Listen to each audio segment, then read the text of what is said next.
Michael waited for the system to break the rune and give him the artifact. Until then, Michael decided to entertain himself by talking to the elf who created the artifact. "Let's face it, you can't stop me.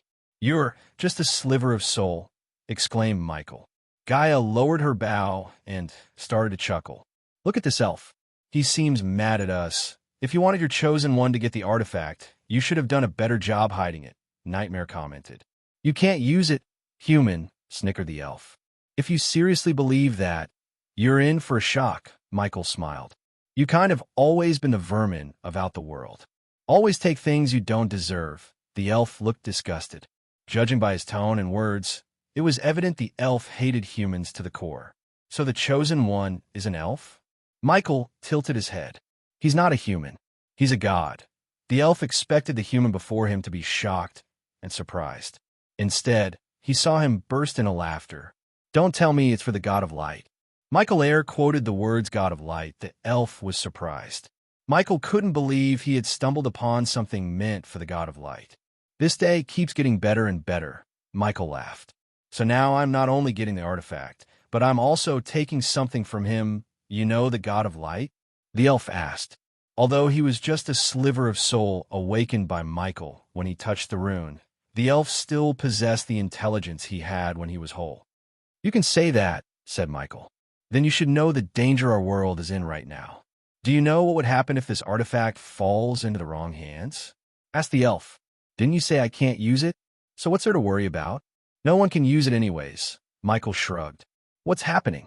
The elf sensed the protective rune was getting weaker.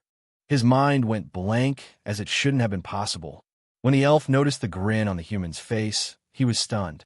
"How are you doing this?" the elf asked with a baffled look. "Doing what?" "The rune. It's getting weaker. 1 minute." Michael raised a finger. "This chapter upload first at Novelbin. Nets is by in Uvelby, and in 1 minute your staff will belong to me." You suddenly, the elf looked like he had a realization. Everything made sense to the elf. He couldn't believe it, but there was no other explanation for what was happening. "You are the Dark Lord." Michael wasn't surprised. Since the elf knew about the god of light, it was only natural for him to know about the god of darkness. "Bingo!" Michael clapped for the elf. The room started to tremble as the wooden panels in the center slowly slid open. A pillar emerged from the ground. Michael finally saw the artifact. It was a 5-foot golden trident. The elf panicked. "No, stop!" the elf shouted. However, Michael couldn't care less. He kept walking toward the trident. When he was at arm's distance from the trident, the elf closed his eyes. The cabin creaked. Nightmare and Gaia heard the wind howling outside as though a storm was approaching them. The trident trembled. It slowly rose from the pillar and was about to fly out of the cabin when Michael grabbed it tight. "Where do you think you're going?" Michael snickered. He felt the trident violently quivering in his hand. "I won't let my creation fall into the evil's hand," the elf snarled. He seemed like he was about to cast a spell on Michael. "There was a time I would have told you that darkness does not always equate to evil, just as light does not always bring good," said Michael, holding the spear. The spear tried to fly away, but Michael's grip was too strong.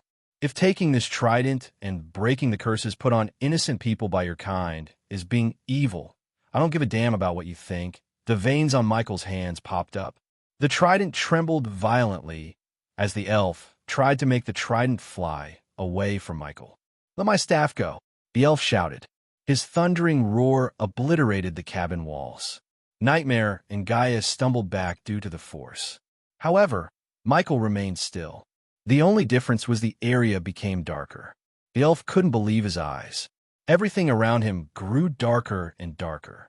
Inch by inch, Michael pulled back the trident toward him. Under the elf's shocked gaze, a dark cloud shrouded Michael. Instead of his black robes, a creepy black armor appeared on him. Finally, the elf saw the Dark Lord's true form. He completely lost the connection with the trident. Gradually, the dark shoulder moved through Michael's hand and enveloped the golden trident.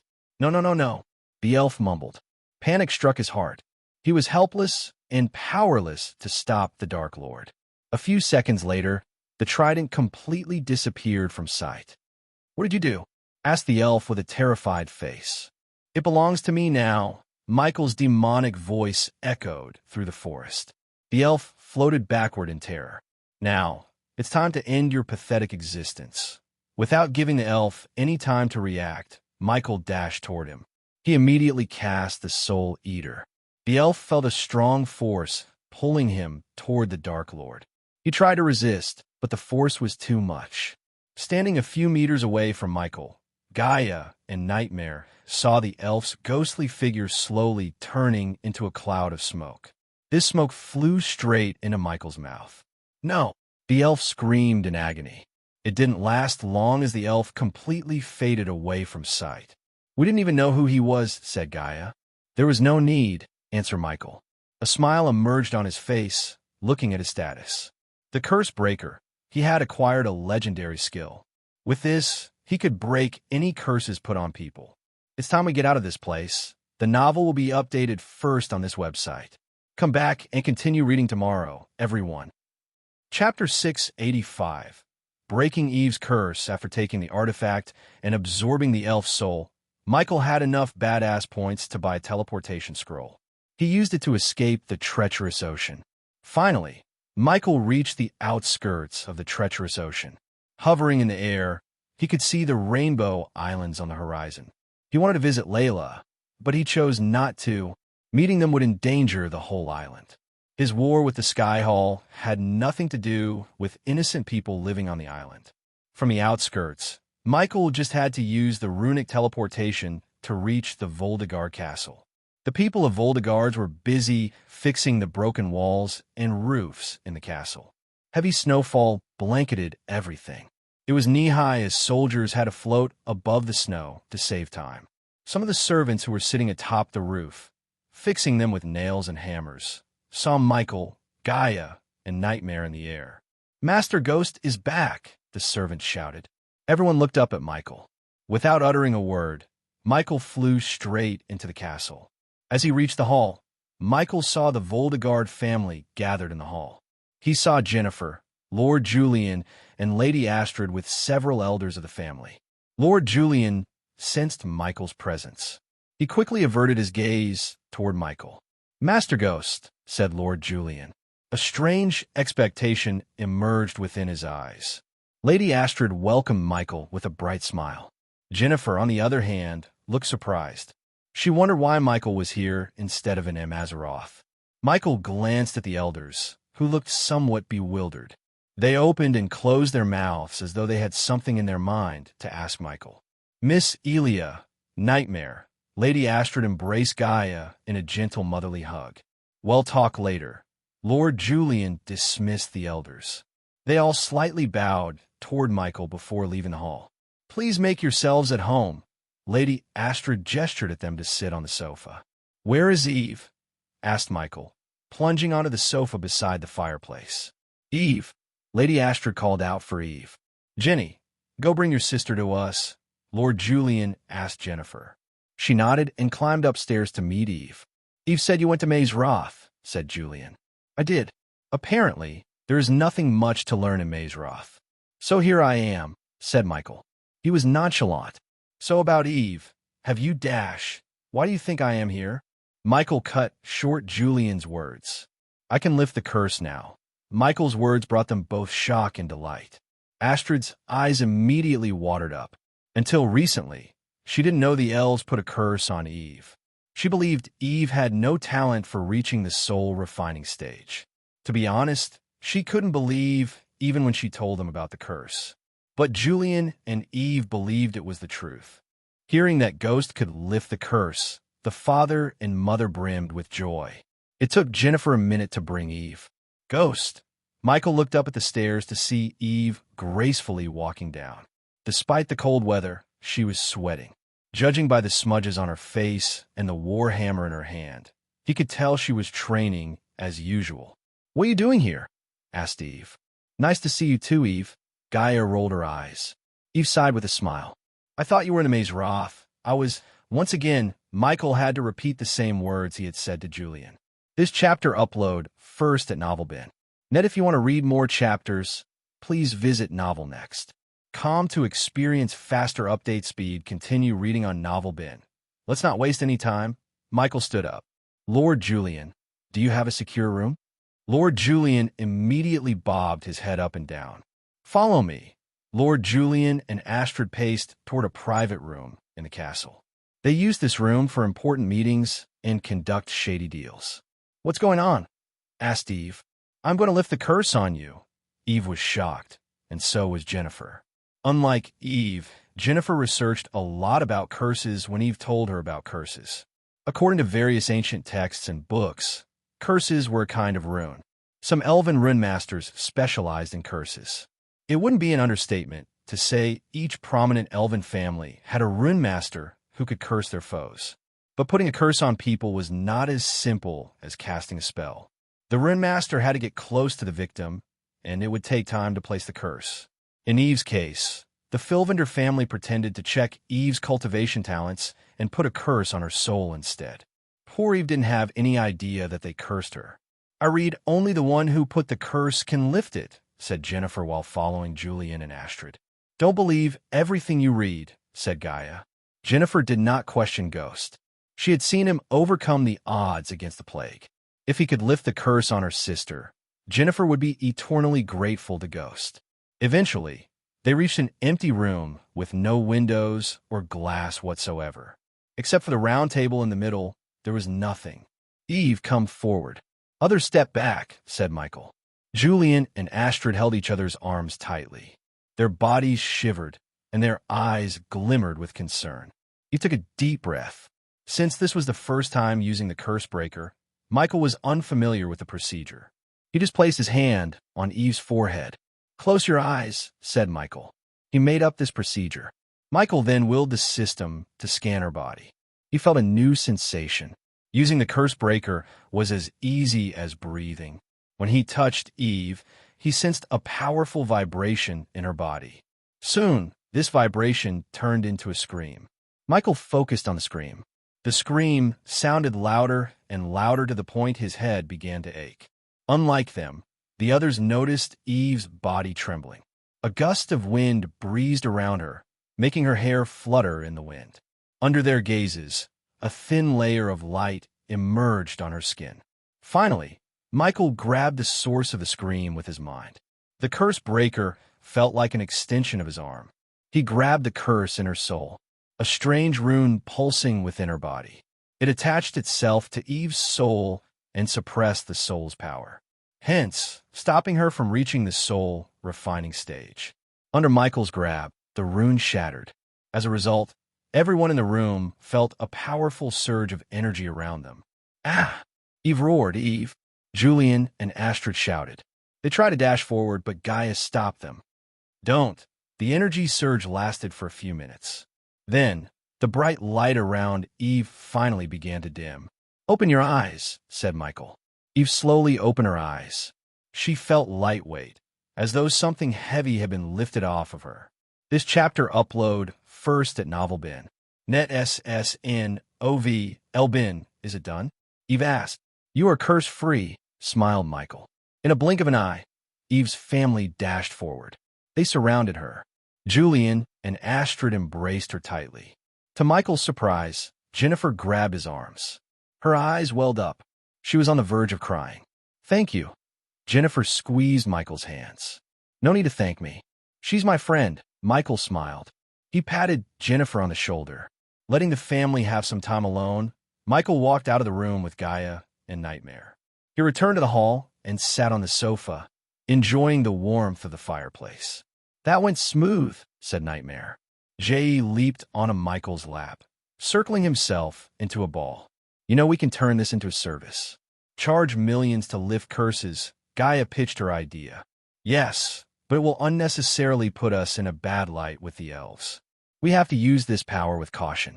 If the elven families who tend to curse people find out about the curse breaker, they might try to kill me. But Michael snickered. I'm not going to hide anymore. I just have to be cautious until I reach the half-immortal stage. As they were talking, Eve and her family came to the hall. Their faces were glowing with joy. Lord Julian and Astrid walked toward Michael. He stood up.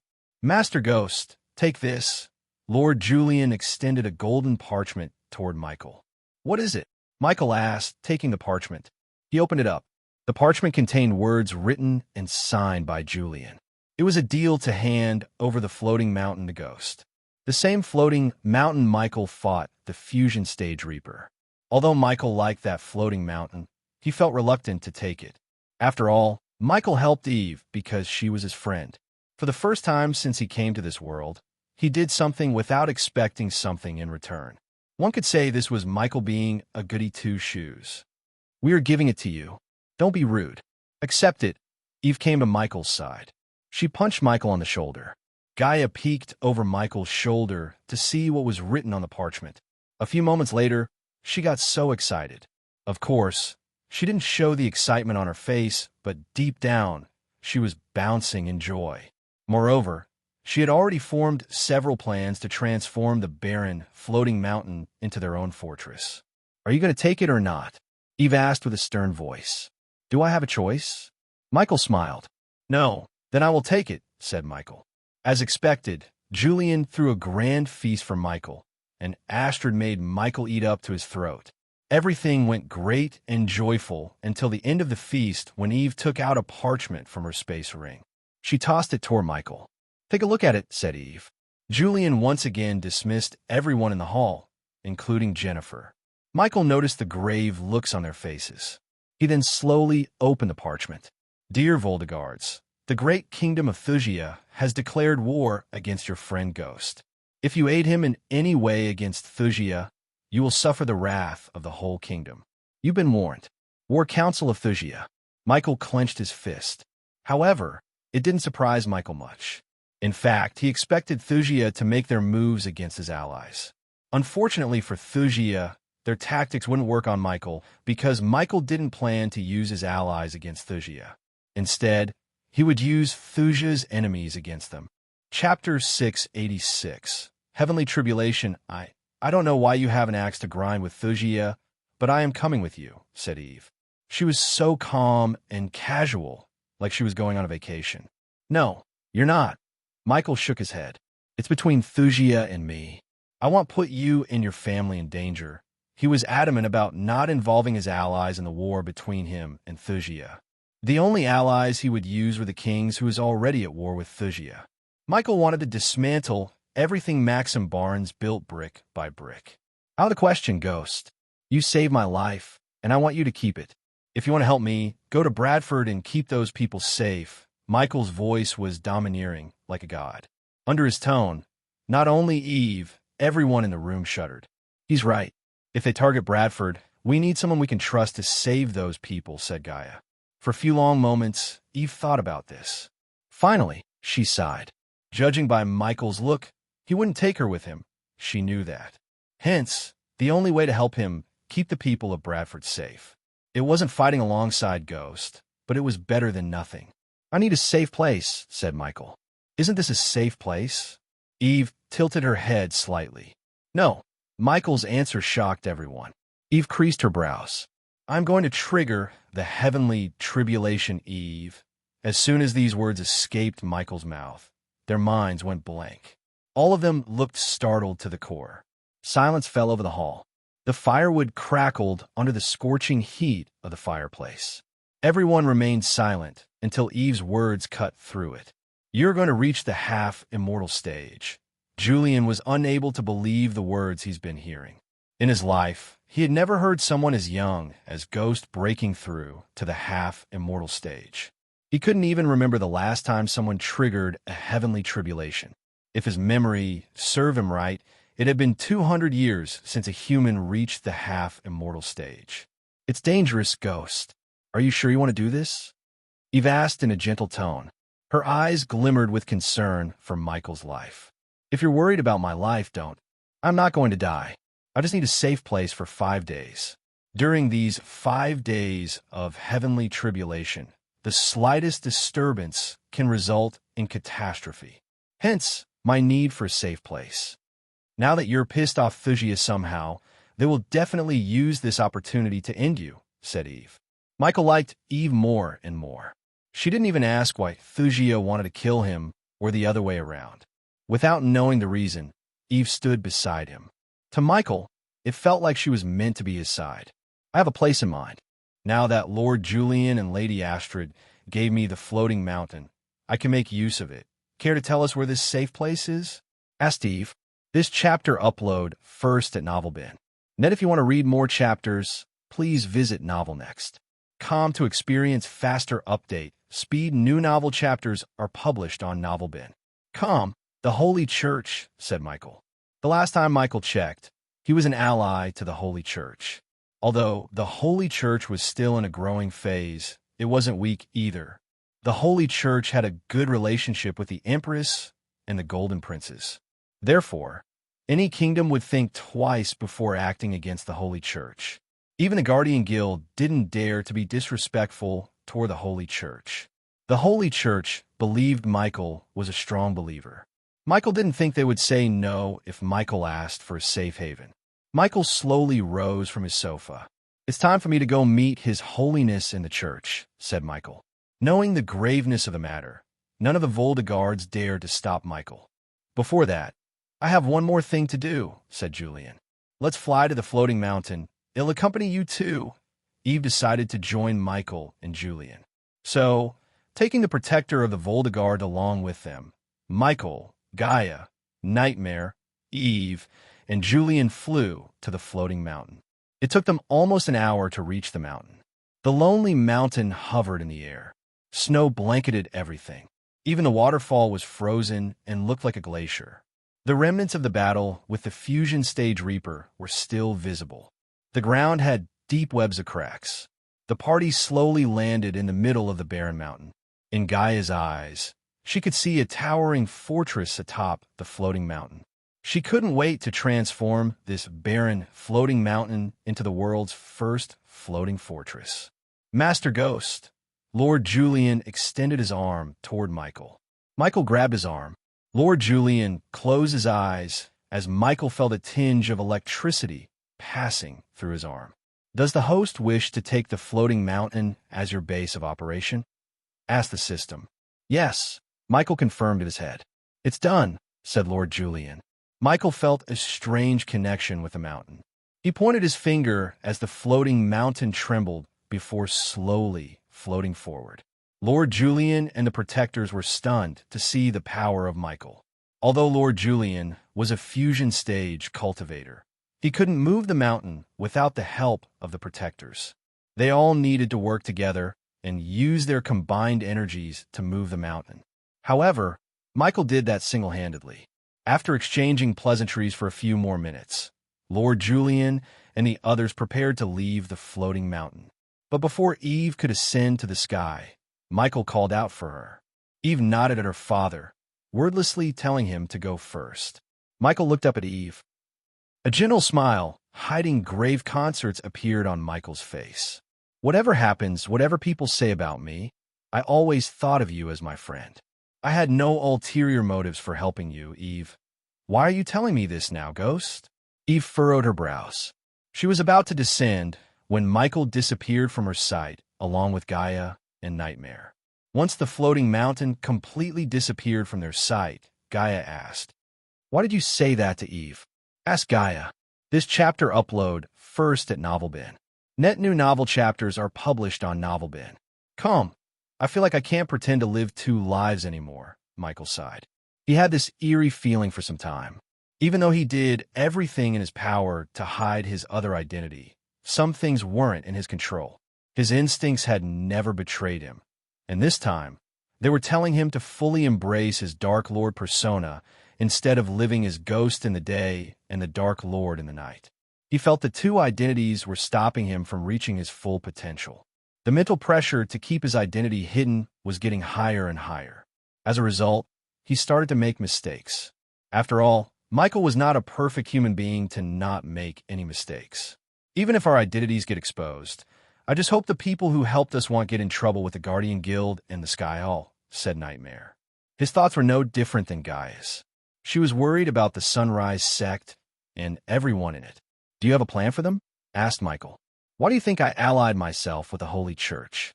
When the world learns Ghost is the Dark Lord, the Guardian Guild would obviously target everyone who aided us. Since the Holy Church itself helped us, they would do their best to spin the story they helped us without knowing Ghost's real identity. They would say Ghost fooled them. It's not a story, it's the truth, said Gaia. Michael nodded and continued. The Holy Church can't say they were fooled, but not the others. It will make them look even worse. Plus, I always kept a distance from the people who helped us. So the Sky Hall and the Guardian Guild will put them under surveillance, but won't harm them, Michael explained. I really hope your instinct is wrong this time. Human. Gaia slowly shook her head. She was especially concerned for little Cindy and Raylene. They were truly innocent people who had done nothing wrong. Me too, Michael sighed. They continued to fly toward the Holy Church in the city of Ysirius, where Michael met Vishrian. The floating golden temple soon appeared in their view, being covered by snow. Read chapter 578 to refresh your memory. To Michael's surprise, when he got closer to the church, Vishriel flew out of the temple to welcome him as though Vishrian had sensed Michael's presence. Believer Ghost. Vishrian greeted Michael with a smile. Miss Elia, Nightmare. Vishrian smiled at Gaia and Nightmare. Most of the true believers of the Holy Church resented the other races. Fortunately, Vishrian was not one of them. He and his brother Maxwell believed all lives were created equally by the Great One and Two. Believer Vishrian, Michael greeted back with a smile and bow. You have been in my prayers ever since what happened in Royal Land. I truly wish we had more power to root out all evil from the face of this world, said Vishrian. The world will change, Believer Vishrian. But today, I am at the Holy Church's doorstep with an unreasonable request. If it's in my power, I will give it to you. Believer Ghost, said Vishrian, gesturing at them to follow him into the church. I want a safe place to cross the heavenly tribulation. Believer Vishrian.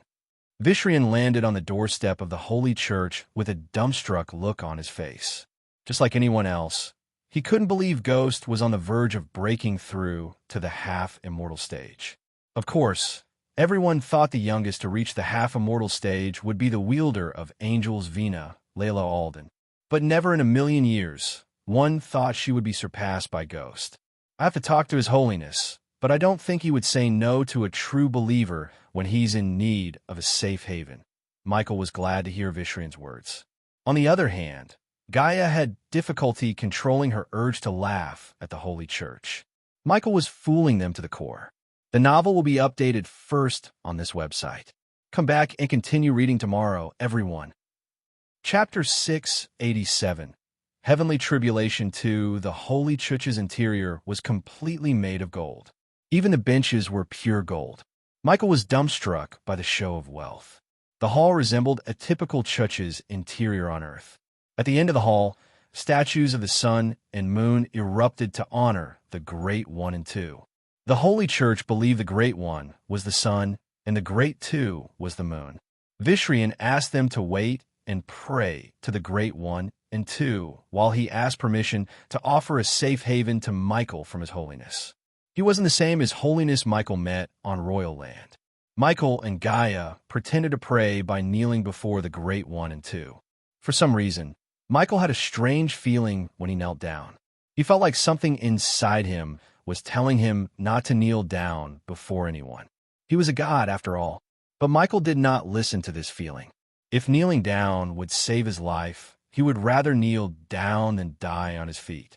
Except for the howling wind, Michael heard nothing. The silence calmed his mind and soul. Nightmare sat on one of the gold benches and stared at the place with a bewildered look. Everything glowed, radiating golden light. Nightmare scratched the golden bench with his claw. He wanted to rip everything from the church and hoard it in a secret place. Although he grew up with Michael and Gaia, he still had his dragon instincts to hoard valuables. Control yourself, Nightmare ordered himself. After waiting for almost 15 minutes, Vishrian finally walked out of the door. Believer Ghost, Michael slowly opened his eyes. He slightly looked up to see Vishrian standing before him with a gentle smile. His Holiness has agreed to your request. Believer Ghost, said Vishrian with a smile. Michael stood up. There was no doubt in Michael's mind that the Holy Church would deny his request. How could they when Michael offered to give millions to the church as a donation? Still, Michael pretended to be relieved and elated. Gratitude to the Great One and Two. Michael bowed like an honest to the core believer. He's also sending his personal holy guards to ensure no one interrupts your heavenly tribulation. His Holiness is so generous and kind, said Michael. But if I may ask believer Vishrian, how strong are these holy guards? Asked Michael. Since he threatened Victoria, it was only natural for Thusia to send people to end his life. King Barnes wouldn't take the risk of retaliating against Bradford or anyone close to Michael due to Michael's threat of exposing the cosmic stream. At the same time, he wouldn't send half immortal stage warriors after Michael, either. First, suppose he had sent half immortals after Michael. It would draw the attention of the Council of the Immortals. Second, King Barnes might not have any half immortals, because no one has seen a heavenly tribulation in Thusia. So unless King Barnes found a way to hide the heavenly tribulation or to reach the half-immortal stage without triggering one, Michael was sure of Thusia's lack of half-immortals. But once the news of Michael triggering the heavenly tribulation reaches Thusia, Maxim Barnes would definitely use the cosmic stream to reach the half-immortal stage himself. He would have no choice by then. Soul refining stage, but each of them is strong as a level 4 fusion stage cultivator. Michael wondered how, but he didn't ask any more questions. He doubted even if he asked, Vishrian would answer them. So, when are you planning to start your heavenly tribulation? I have to say, Believer Ghost, you are truly blessed by the Great One and Two to have such monstrous cultivation speed. This chapter upload first at NovelBin. Then if you want to read more chapters, please visit NovelNext.com to experience faster update speed. It's also a burden, Believer Vishrian. As much as I want to walk the path of kindness, I always end up with more enemies. Even now, I need a safe haven because some wanted to kill me. Vishrian didn't seem surprised by Michael's words. He just sighed. Even the Great One and Two has enemies they have to battle. Michael nodded. Where should I cultivate? Believer Vishrian. Follow me. Vishrian gestured at them to follow him. He led them through the door near the statues. Soon they reached the backyard. The scenery pleasantly surprised Michael. Red maple trees shed their leaves, blanketing the snowy ground. The Royal Land Holy Church grew yellow maple trees, and here they grew red maple trees instead. The winter didn't affect the red maple trees for some reason. They all swiftly danced in the blowing wind. A frozen pond in the middle glimmered like obsidian glass. Several yellow mats were placed around the frozen pond for worshippers of the Holy Church to cultivate and meditate. To Michael's surprise, the entire Holy Church seemed to be empty. Other than Vishrian, Michael saw no one. He couldn't help wondering why. The Royal Land Holy Church was buzzing with worshippers and holy guards. However, Vishrian's church had no one accept him. Do you have everything you need to successfully cross the heavenly tribulation, believer ghost? Asked Vishrian. Michael nodded. Honestly, Michael didn't need anything.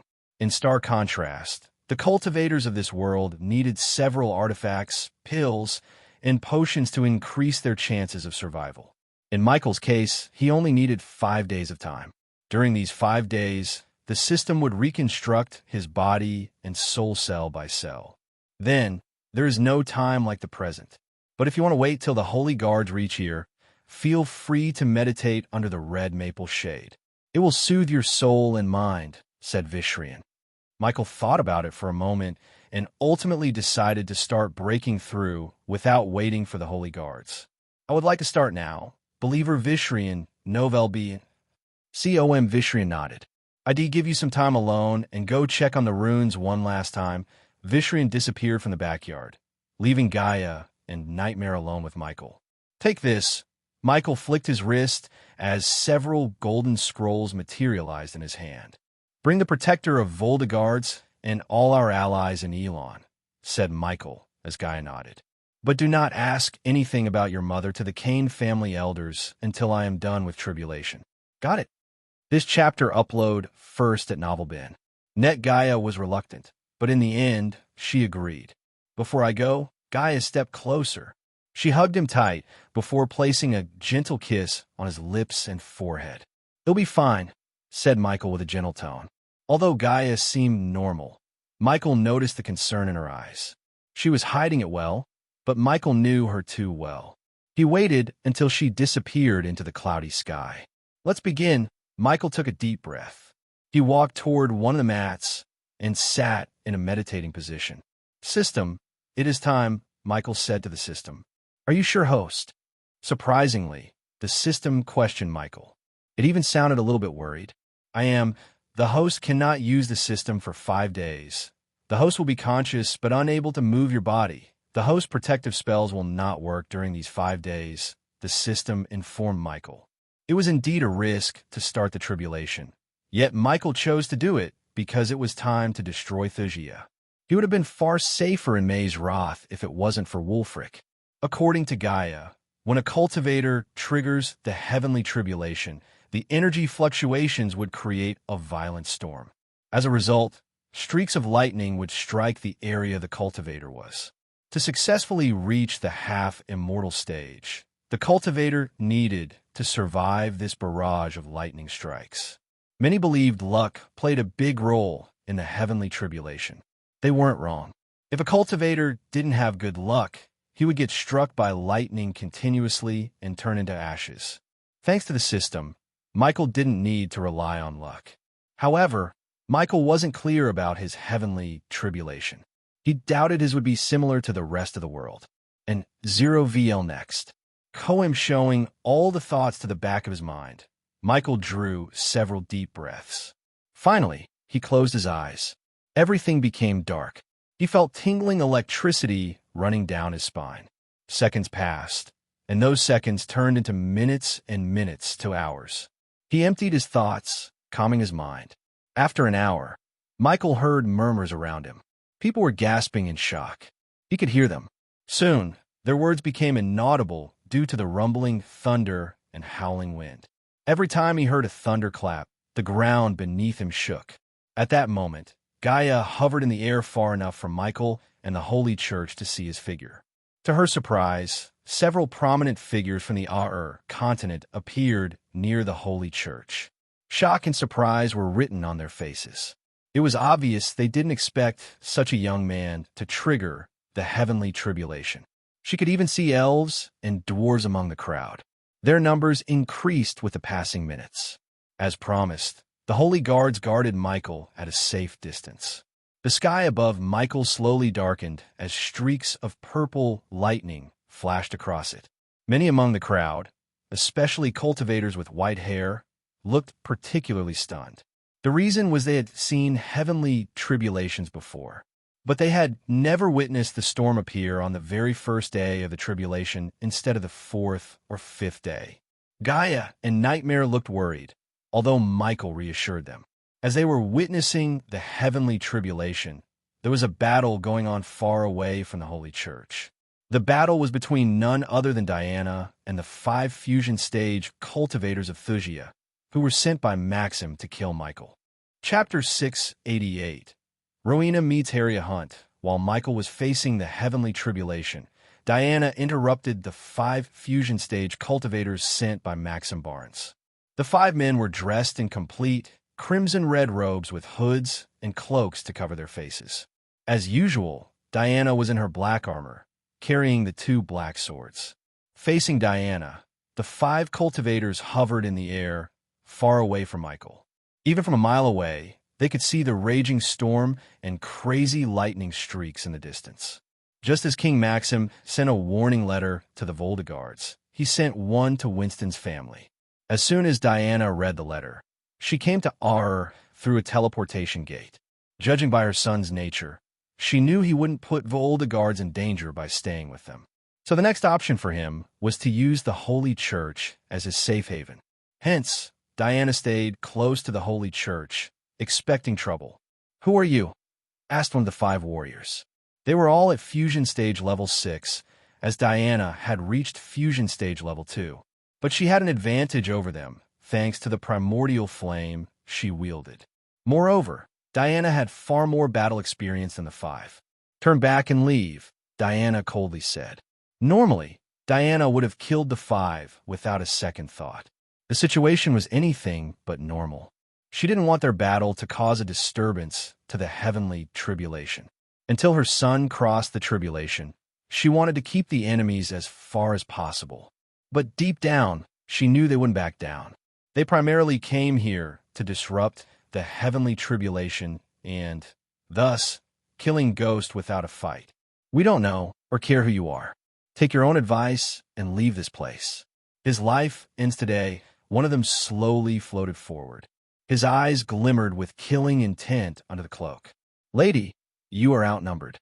Just leave," another one said. "It's only 3 against 1, Diana snickered. "How so?" The one leading the group tilted his head. "When I kill the leader in a brutal way." "That's you." Diana pointed her sword at the man. "Another one will try to cast a spell. I will burn him alive. The third one will feel reluctant to attack, and I will kill him too. The remaining 2, they always run," said Diana. This chapter upload first at NovelBin. Net, if you want to read more chapters, please visit Novel Next. To experience faster update speed, the 5 chuckled. In a blink of an eye, the leader charged at Diana. The other 4 quickly cast various spells. To Diana's surprise, the energy fluctuation she felt around them was several times more powerful than it should have been. A golden sword materialized in the leader's hand. He swung the sword left and right. Each of the rest specialized in elemental spells. Fire, wind, water, and stones danced around Diana. Soon, the fire turned into an ethereal fire dragon. The wind turned into a giant fist. The water turned into a 12 feet long spear, and stones formed a stone giant. Diana evaded the golden sword. She had never sensed such powerful energies from typical hitmen like them.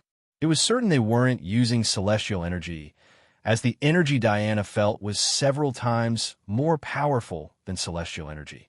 Even with cosmic energy running through his veins, the leader couldn't reach Diana's speed. When he swung the sword, Diana grabbed his hand and twisted it with all her might. And 0VL next. "Calm H," the man screamed.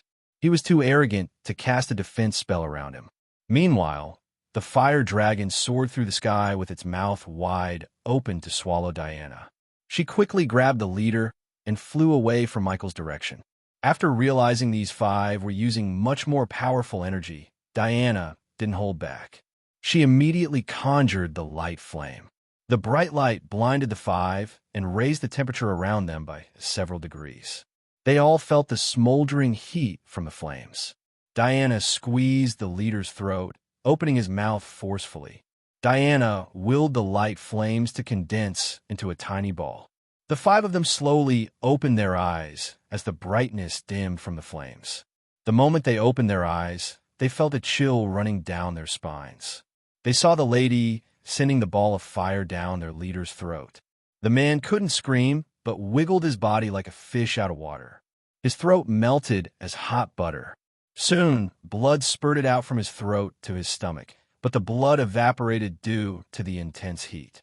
When Diana let go of his shoulder, his body was cut in halves by the light flames. The remaining 4 shuddered. All the spells they cast ceased moving. Using their shock to her advantage, Diana clapped her hands together, sending a powerful blast of wind. The blast disrupted the shapes of the fiery dragon, water spear, wind fist, as well as the stone giant.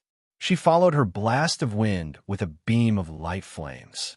The bright beam went straight through the stone giant. Granted, the cosmic energy was much more powerful than the celestial energy, but the light flame was on the same power level as the cosmic energy. This was why Maxim Barnes was obsessed with controlling all the primordial flames by himself. Without a primordial flame, there was nothing in the universe to rival cosmic energy. Although the 5 used cosmic energy to cast spells and cultivate, they were still far from mastering cosmic energy. On the contrary, Diana had mastered the light flames to the fullest. She was able to unleash its power more than the 5 unleashed the power of cosmic energy. As a result, Diana's light beam went straight through the stone giant's chest. The stone giant crumbled to pieces. Yet the light beam did not stop. Diana moved her hands, cutting through the fist, fiery dragon, and the water spear. In a blink of an eye, she destroyed all their spells. But the 5 quickly retaliated by casting a bright, translucent shield around them. They all combined their energies to form one powerful shield around them. When the light beam and the cosmic energy shield clashed, it resulted in a powerful explosion. The explosion's sound was masked by a thunderclap, but the shock wave itself sent both parties flying. "We have to combine our energies," a Thusian warrior shouted at his colleagues. They quickly coordinated to retaliate. Diana clenched her swords tighter. She looked at the storm's direction over her shoulder. In the distance, her son was crossing his heavenly tribulation. Because he was born a god, his heavenly tribulation was much more powerful and dangerous at the same time. The effects of the raging storm, coupled with powerful earthquakes, could be felt even from a mile away. Diana closed her eyes, willing the light flames to shield her body. Soon, the flames coiled around her body, making the Thusians close their eyes. The flame was simply too bright. Additionally, the flame radiated an otherworldly, whistling noise. It disrupted their thoughts. Each of the 4 Thusians conjured a ball of light. Only the light balls were conjured with cosmic energy. The 4 of them merged the cosmic energy balls, forming one big swirling ball of pure cosmic energy. The 2 forces were about to clash when a thick blue streak of lightning cut through the sky above them. Unlike the Thusians, Diana wasn't distracted by the sudden lightning strike. She fired a beam of light toward the Thusians. To her surprise, Diana sensed another primordial flame merge with the light beam. It was an icy blue arrow. The light beam grew much more powerful and larger in size when the arrow merged with the light beam. This chapter upload first at Novelbin. Netboom. The combined power of 2 primordial flames shattered the cosmic shield. Arg! The Thusians screamed as they were sent flying several meters behind. Each of them coughed up blood. Their skin turned pale under their robes. But Diana did not press her advantage. She had something much more grave to deal with. She slowly turned around, sensing another powerful being descending from the lightning streak. It was none other than Rowena, her daughter herself. "Who are you?" Rowena coldly asked Diana. Initially, Rowena sensed the heavenly tribulation from her flying palace. For some reason, she thought about Ghost. But when Rowena reached the place, she felt another surge of powerful energy, particularly another primordial flame. Her instinct told Rowena to fight against the 4 Thusians instead of the dark-robed woman. Rowena tried to see through the dark cloak, but the woman had a concealing spell on her face to prevent anyone from seeing her face. The 2 of them stared at each other without batting an eye. Silence fell over them until Diana opened her mouth. "They were planning to disrupt the heavenly tribulation," said Diana. "I will take care of them." But I want to know about that flame of yours. It's not hell's flames nor heaven's flames. What is it? Rowena asked Diana. As a primordial flame wielder herself, Rowena could tell the flame the woman held was much more powerful than the cold flames. But there must be only 3 primordial flames: hell flames, heaven's flame, and cold flame, which belonged to her. She knew Noah wielded heaven's flame, and the hell's flame was somewhere in the fire realm. Therefore, seeing another flame as powerful as cold flames shocked Rowena. In the wrong hands, Rowena couldn't even imagine the damage a primordial flame could do. Even with cosmic energy, the light flames cut through the Thusians like they were weaklings. "Why do you care, holy maiden?" asked Diana. She slowly put her hands behind her back, preparing herself to use the teleportation scroll in her space ring. "You answered your own question. I care because I am the holy maiden. If our 2 primordial flames clashed, it would disrupt the energies in the atmosphere. You know what that would do to someone who's crossing his heavenly tribulation?" Diana looked over her shoulder in Michael's direction. As Rowena's mother, Diana knew Rowena better than anyone else. Rowena may talk less and would rarely show her emotions, but Diana knew she wouldn't do anything to hurt Ghost, the young man who saved her family not once but thrice. On the other hand, Rowena knew if their primordial flames clashed, it could disturb the heavenly tribulation. Furthermore, Rowena didn't think the woman would reveal her secrets. Diana noticed the reluctance in Rowena's eyes. She quickly twisted the space ring in her hand as a silver scroll appeared in her hand. Rowena heard the tearing sound as she immediately sent a sliver of cold flames in the shape of a tiny arrow at Diana.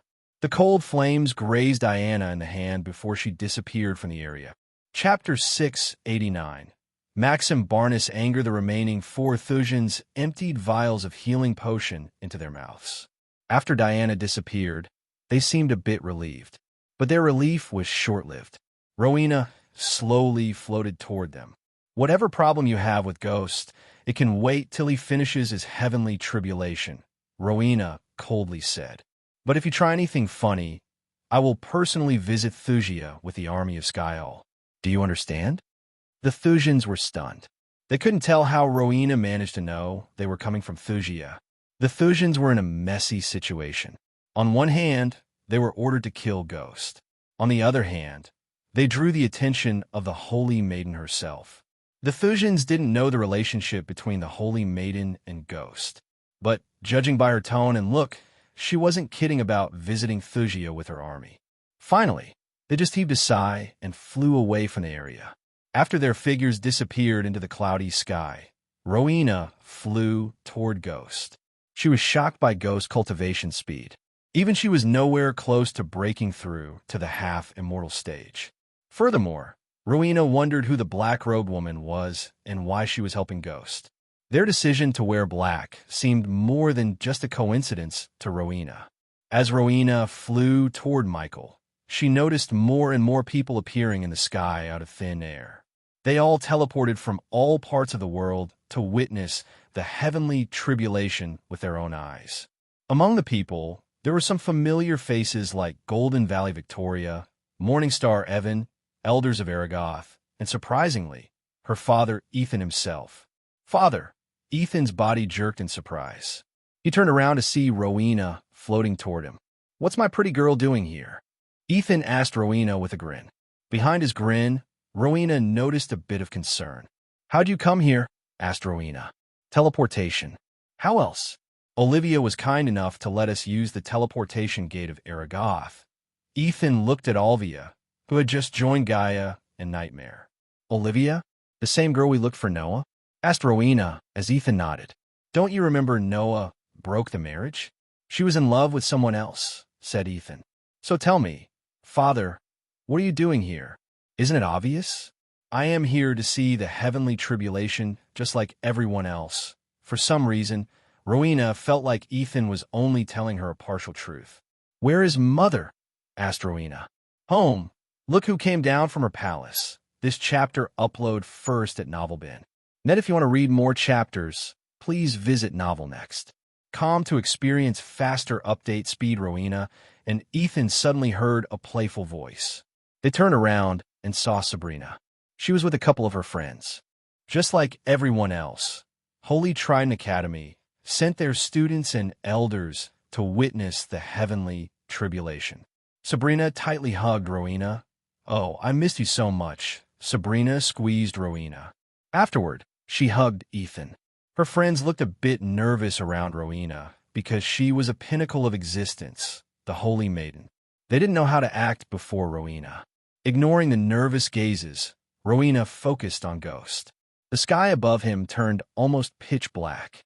Webs of golden streaks of lightning formed in the black sky. Additionally, a mini tornado was slowly forming around Ghost. With each passing second, the storm grew bigger and more violent. The heavenly tribulation affected the land beneath the Holy Church more. The kingdom of Thera ordered the citizens to evacuate Yesius, which was within the radius of the heavenly tribulation. The Guardian Guild and the Holy Church joined their forces to evacuate the citizens, as well as cast a defense shield around the city. The king of Thera wasn't very happy with Michael starting his tribulation without informing them first. Everyone who held ill feelings toward Ghost decided to form a plan to curry his favors. Of course, some believed and wished Michael would die, struck by lightning, especially the elders of the three big sections. They feared if he became a half-immortal, the influence of the Sunrise sect would grow beyond limits. Michael's allies like House Bradley, Kane family, and Lord Information were elated to see the heavenly tribulation. Once he had become the half-immortal, they would have a powerful friend. Just this was enough for them to overcome their rivals in their respective fields. Moreover, all the newspapers sent their best news reporters to Aur to cover the news of Michael's heavenly tribulation. It wouldn't be an understatement to say the current hot topic of the world was Michael. A day later, Maxim Barnes was shivering in anger. He banged the throne's hand with enough force to put a dent in the handle. The four Thusians were on their knees. Their bodies trembled in fear. "You incompetent fools! You could have ended his life then and there." Maxim Barnes completely lost his composure. When he heard Ghost had triggered a heavenly tribulation, his heart skipped a beat. Even with the cosmic stream, Thusia did not have any half-immortals. Instead, they had several fusion stage cultivators. If those fusion stage cultivators were anything like the incompetent fools before him, Maxim Barnes realized he's screwed. "Father," Victoria came to Maxim's side. "We cannot blame them, Father. No one could have guessed the Holy Maiden would be there." Her words made sense to Maxim. Still, Maxim couldn't believe they had missed such a great opportunity to kill Ghost. A single spell inside the heavenly tribulation range would have killed him instantly. "His heavenly tribulation comes with a shackle, Father," said Victoria. Maxim Barnes slowly turned his head toward Victoria. "If he survives the tribulation, that's a big if, he will have to join the Council of Immortals. He can't meddle in the affairs of mortals after that. But in case he doesn't join, we will call upon all our allies and end his pathetic life once and for all. This time, I will personally cleave his head off." Her eyes glimmered with killing intent. Maxim Barnes thought about what Victoria had just said for a few moments. Suppose Ghost was just a fusion stage warrior. There were several warriors in the Thusian army who could kill him without breaking a sweat, thanks to the cosmic energy running through their veins. Since it wasn't the case anymore and Ghost could become a half-immortal, Maxim Barnes needed some backup plans. "Cancel all my meetings. I am going to the garden." Maxim Barnes rose from his throne.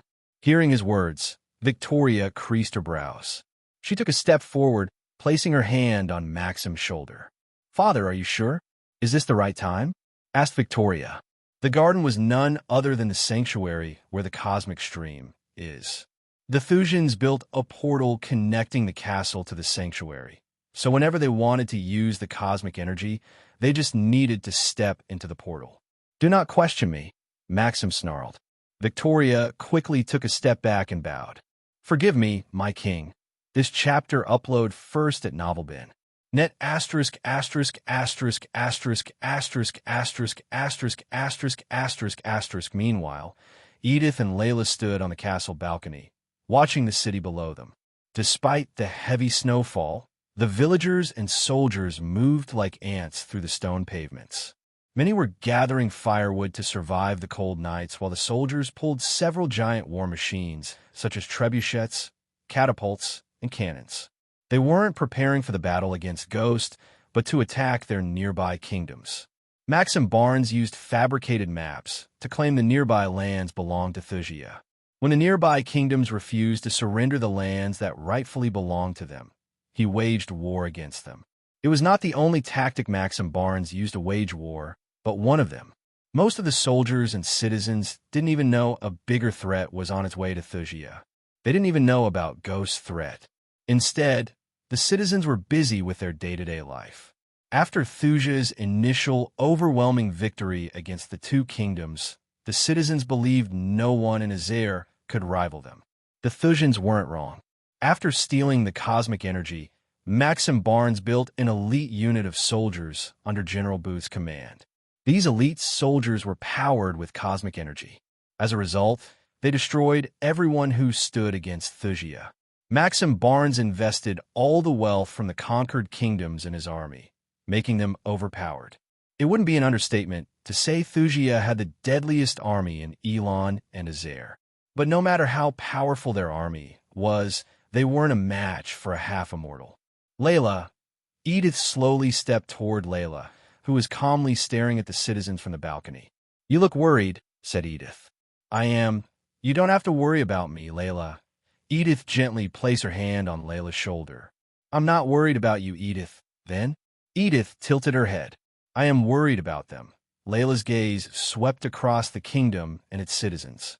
Thusia defended against 3 kingdoms and conquered another 3, all at the same time. "I think they can survive against one man." "Layla, do you know what happened between the Barnes and Ghost, Edith?" Edith nodded. "Don't ask me about it, Layla. I made a promise to Victoria. I'm not going to ask you, Edith." Layla's words cut short Edith's words. "But you know who's right and who's wrong. End of the day, we all have to reap what we sow," Layla sighed. Just by looking into Edith's eyes, Layla could tell Ghost's vengeance against them was justified. Besides, Layla wasn't stupid. 2 years ago, Max and Barnes was just a body-strengthening stage cultivator. Many ministers in Thusia forced him to marry Victoria to a prince and name an heir to the throne. But suddenly, he took a leap from the body-strengthening stage to fusion stage. Not only Maxim, but all of his closest allies got a sudden boost to their cultivation. It was obvious Maxim had stumbled upon something much more powerful, and it was somehow connected to Ghost. If you were his friend, you should worry about him more, Layla. He's just one man. They're going to kill him, not if he reaches the half-immortal stage. Layla's words made Edith's heart skip a beat. Chapter 690. Stepping into Godhood. 4 days passed in a blink of an eye. The sky around the Holy Church was riddled with people from various factions. Despite the raging lightning storm, they risked their lives to witness Michael's heavenly tribulation. The entire city of Ysirius was evacuated due to the storm. The storm destroyed almost half of the houses in the city. If it weren't for the energy shield around the city would have been in ruins. Almost 300 people hovered in the sky, staring at the storm without batting an eye. But they could barely see Michael, who sat in the middle of the storm. As they were staring at Michael, a bolt of lightning struck him. A few seconds later, another bolt of lightning struck him again. Many gasped in shock. For the past 24 hours, they had seen Ghost being struck by lightning countless times. Everyone who cared for him, like Sabrina, Ethan, and Claire, felt like they were being struck by lightning. Gaia prayed to all the gods deep down. She had never heard such a phenomenon of a cultivator being struck by lightning more than 5 times. Every time a bolt of lightning struck Michael, they thought it would be the last one. Many even gambled on his life, betting whether he would die by the next lightning or not. His black robes radiated smoke as they had several burning holes. Fortunately, no one tried to interrupt the heavenly tribulation. To Gaia's surprise, the Alpha Guardians themselves came to ensure everything went as smoothly as possible. Not because they cared for Ghost, but because, judging by the storm's intensity, they feared any interruption to the heavenly tribulation could destroy the entire kingdom of Thera. It worked in Michael's favor. Meanwhile, Michael sat down in the middle of a storm without moving an inch. He thought he wouldn't feel any pain because of the system, but he was totally wrong. Intense pain flared up every time a lightning bolt struck him. Every muscle in his body tensed up. His entire body told him to stop what he was doing, stop and find relief from this hellish feeling. He thought his body would go numb after being struck by lightning after some time, yet his body and mind refused to go numb. Michael was unable to block out the pain entirely. Simply put, the pain was like his skin being stripped off alive. However, the pain wasn't the only feeling he experienced. Every time a bolt of lightning struck him, his body became strong. He felt something leaving his body. He wasn't wrong, as that something was toxic and impurities in his body and soul. In other words, the lightning bolts cleansed his body and soul. He was being reborn. The sky looked as dark as black canvas. Many thought it was the result of the storm and the snowy weather. But in reality, the darkness was a result of Michael stepping into his godhood. Luckily for Michael, Skyall had no instructions or texts about the Dark Lord's godhood. Furthermore, they were absolutely certain that Hunter was the Dark Lord. Since he was at the celestial stage, the Skyall elders completely ignored Michael's heavenly tribulation. As far as they were concerned, Ghost was a prodigy, nothing more and nothing less. Regardless, Michael's excitement slowly rose in his heart. He had received millions of badass points, and the system used them to upgrade his spells. Several hours later, blue, glowing words appeared in his pitch-black vision. Ultimate form of spell Ignitia has been unlocked. Ultimate form of spell Wind Blast has been unlocked. Ultimate form of spell Lightning Dash has been unlocked. Ultimate form of spell Eyes of Doom has been unlocked. The word ultimate was alone enough to make him feel excited beyond words. He couldn't wait to see the ultimate form of the spells. This chapter upload first at NovelBin. Net, if you want to read more chapters, please visit NovelNext.com to experience faster update speed. At level 1, the ultimate spells can only be used once a day. The system's words somewhat diluted his excitement, yet he expected a catch. Congratulations to the host for stepping into the godhood. Current godhood level, fledgling god. The host can find seeds of darkness and achieve certain feats to level up your godhood. The higher the godhood level, the more powers will be unlocked. Finally, Michael had taken his first step into his godhood. As a result, almost every single skill and spell in Michael's arsenal got a boost in power. All of the host's elemental mastery except darkness has doubled. Wine mastery reached 20%. Lightning mastery reached 30%. Fire mastery reached 20%. Darkness mastery reached 35%. Except for darkness, which went from 25% to 35%, all of his elemental mastery had doubled. Michael was elated by the system notifications. His suffering and the pain he experienced were worth it. He felt more powerful and stronger than ever before. More and more lightning bolts struck Michael, but the pain he felt was nowhere close to the pain he had felt earlier. His body had become strong and powerful beyond any mortal limit. He lost track of time. Finally, he heard the system's voice again.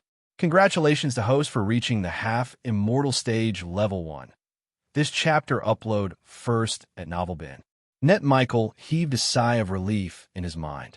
But it was only the 4th day of his tribulation. On the other hand, those who were staring at Michael felt a sudden power surge in the air. Almost hundreds of golden lightning bolts struck the holy church at the same time. The rumbling thunder almost pierced their eardrums. As a result of the power surge, the storm grew several times more violent. The howling wind pushed everyone back. Hundreds of lightning bolts streaked across the sky, almost turning the dark sky golden. As a result of these lightning strikes, the red maple leaves turned white. The lightning bolts bleached the red maple trees. The rumbling thunder almost sounded like the sky itself split open. They all feared for their lives.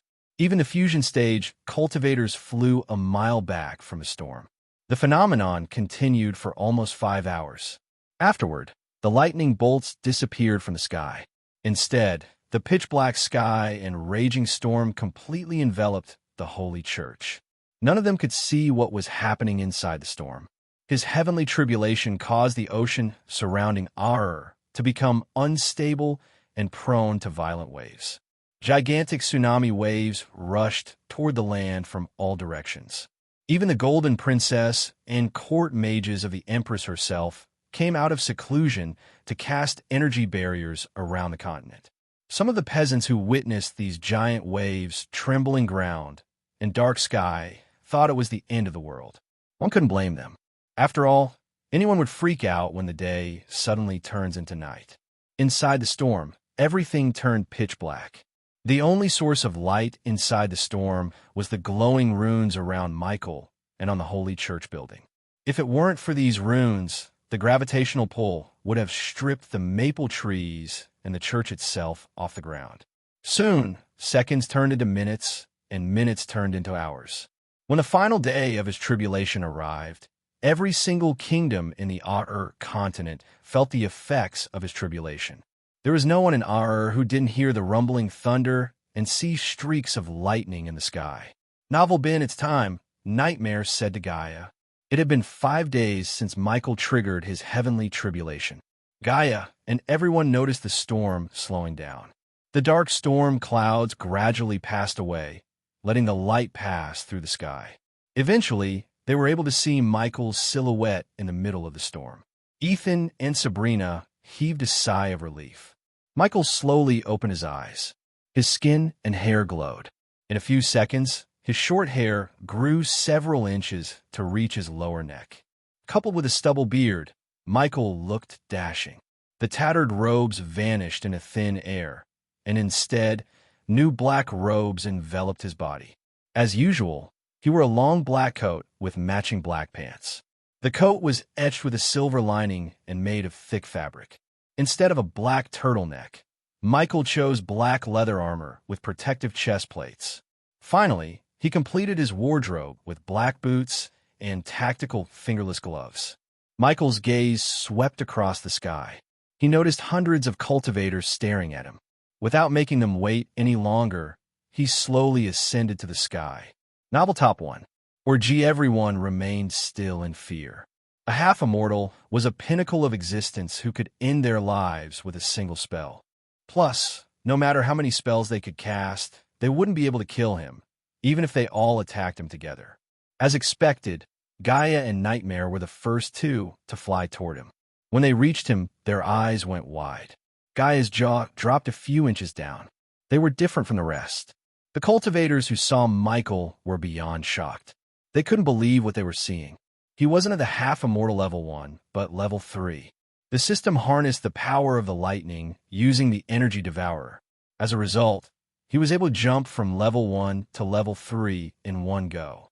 One by one, Michael's close friends and allies moved closer to him. "I can't believe it," Gaia gasped. "You are a freaking half-immortal." Claire and the others, including Ethan, surrounded him. But before Michael could greet them, an ear-deafening thunderclap echoed through the sky. A bright light emerged in the sky. The light was bright enough to resemble the sun. They all looked up as the light slowly descended toward Michael. Everyone couldn't help closing their eyes. Fortunately, the light slowly dimmed, revealing a man with a long white beard and hair. An immortal, several people gasped in shock. But Michael remained calm because he knew who he was, at least where he was coming from. Michael flew higher to meet the old man.